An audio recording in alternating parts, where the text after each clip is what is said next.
As the war in Iran intensifies, there are growing concerns that the conflict could spark a new refugee crisis in the Middle East. The UN estimates more than 3 million people have already been displaced in Iran. And neighboring countries are now bracing for mass movements.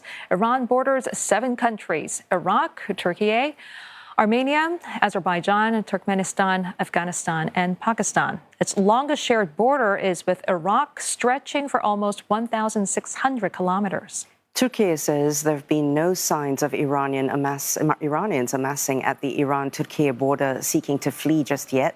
But many are worried about that scenario, especially because commercial flights out of Iran have been suspended as airspace remains closed. And more than 1,400 people have reportedly been killed since fighting broke out. Parts of Iran have continued to come under heavy fire. At least 10,000 civilian sites have been damaged, including schools and medical facilities. Joining us now is Sam Vigersky. He's an international affairs fellow at the Council on Foreign Affairs with more than 2 decades of experience in humanitarian practice. Sam, thank you very much for joining us. I understand you described the Iran war as creating a fast worsening displacement emergency. How do you see the scale of this crisis evolving over the next 3 to 6 months? Good morning.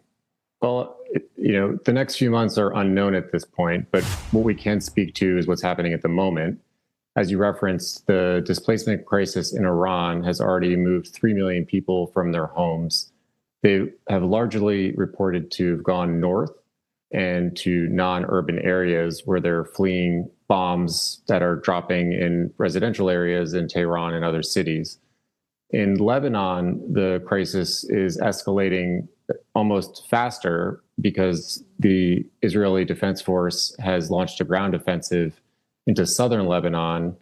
The worst case projections when this conflict began were for 1 million people displaced in Lebanon over the course of many months. But we are less than 3 weeks in, and already there are 1 million people displaced in Lebanon.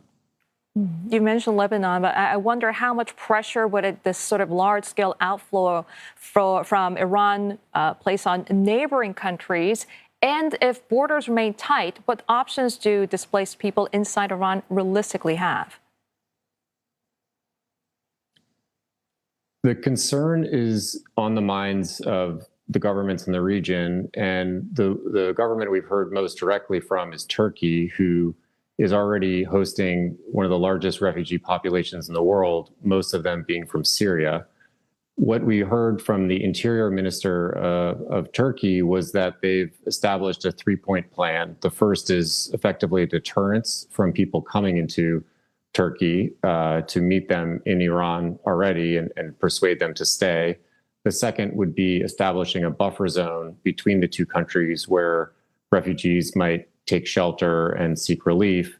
And a third, what they described as a worst case scenario, would be a 90,000 person, essentially refugee camp in Turkey itself, should those numbers present themselves at their border.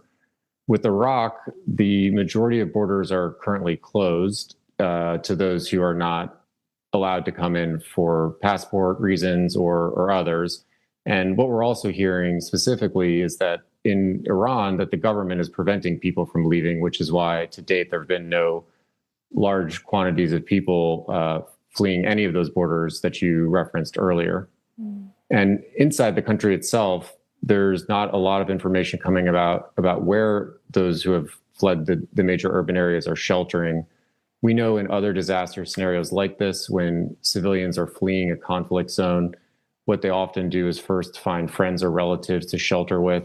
When they don't find somebody to stay with, they'll look for a temporary settlement site of some kind, usually a school or a government building that's been set up to house them temporarily.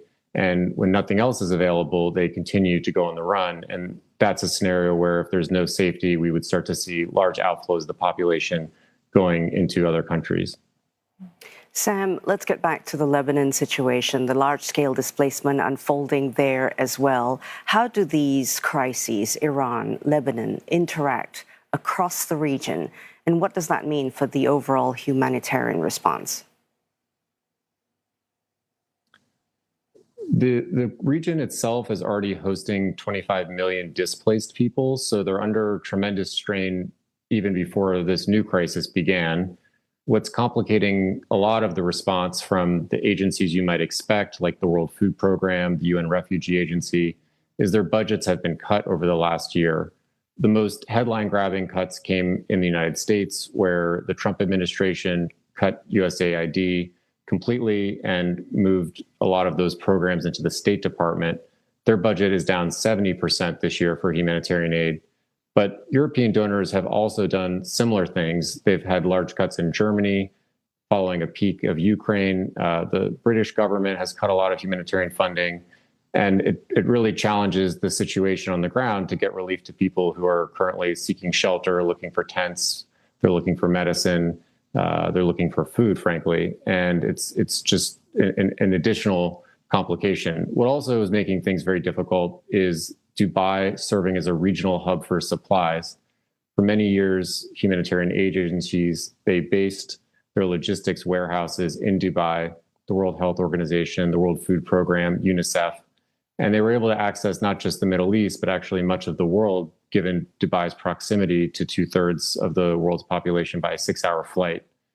Right now, the aid that's being stored in those warehouses is just collecting dust. It's unable to get out of the Strait of Hormuz. It's not able to load onto airplanes to fly out into places like Lebanon or Sudan and other corridors. Well, you've highlighted the challenges, and they are really mounting. But how then do humanitarian efforts actually stay responsive on the ground then?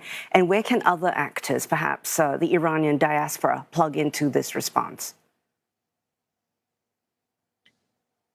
That's a really important question you've asked. The diaspora has always been active in any disaster scenario, Iran or others, and not just being concerned about relatives and friends that they have back home, but actually channeling a lot of financial support to those people directly or to the aid agencies that are on the ground able to provide relief right now. So what we often see in this case is an outpouring of solidarity from people wherever they are in the world, diaspora or others, the common link being that human suffering is not tolerable to anyone. And the hope is that the agencies who are closest to people on the ground right now are able to raise additional funds in the absence of some of the government money I referenced before having been wiped away. And Sam, not only neighboring countries, we understand that European leaders are also worried about a potential Syria-style scenario and trying to avoid reacting too late. I mean, what sort of lessons from the past crisis matter most here? And how effective are early border-focused efforts likely to be?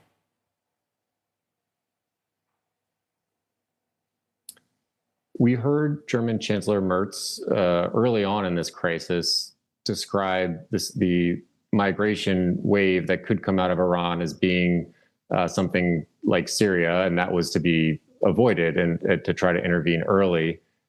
The situation in Lebanon also has potential to be a massive migration outflow, but it's not just Germany. The leaders of the UK, Germany, Canada, and France issued a joint statement when the IDF, the Israeli Defense Force, announced that they'd be launching a ground offensive into southern Lebanon, expressing their deep concern about the potential humanitarian catastrophe that could unfold following that.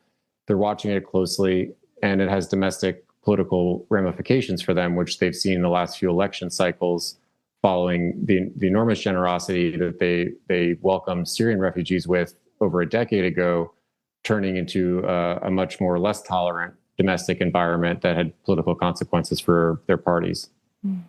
Okay, Sam, we'll have to leave it there for now, but thank you very much for your insight this morning. Sam Vigersky, International Affairs Fellow at the Council on Foreign Relations.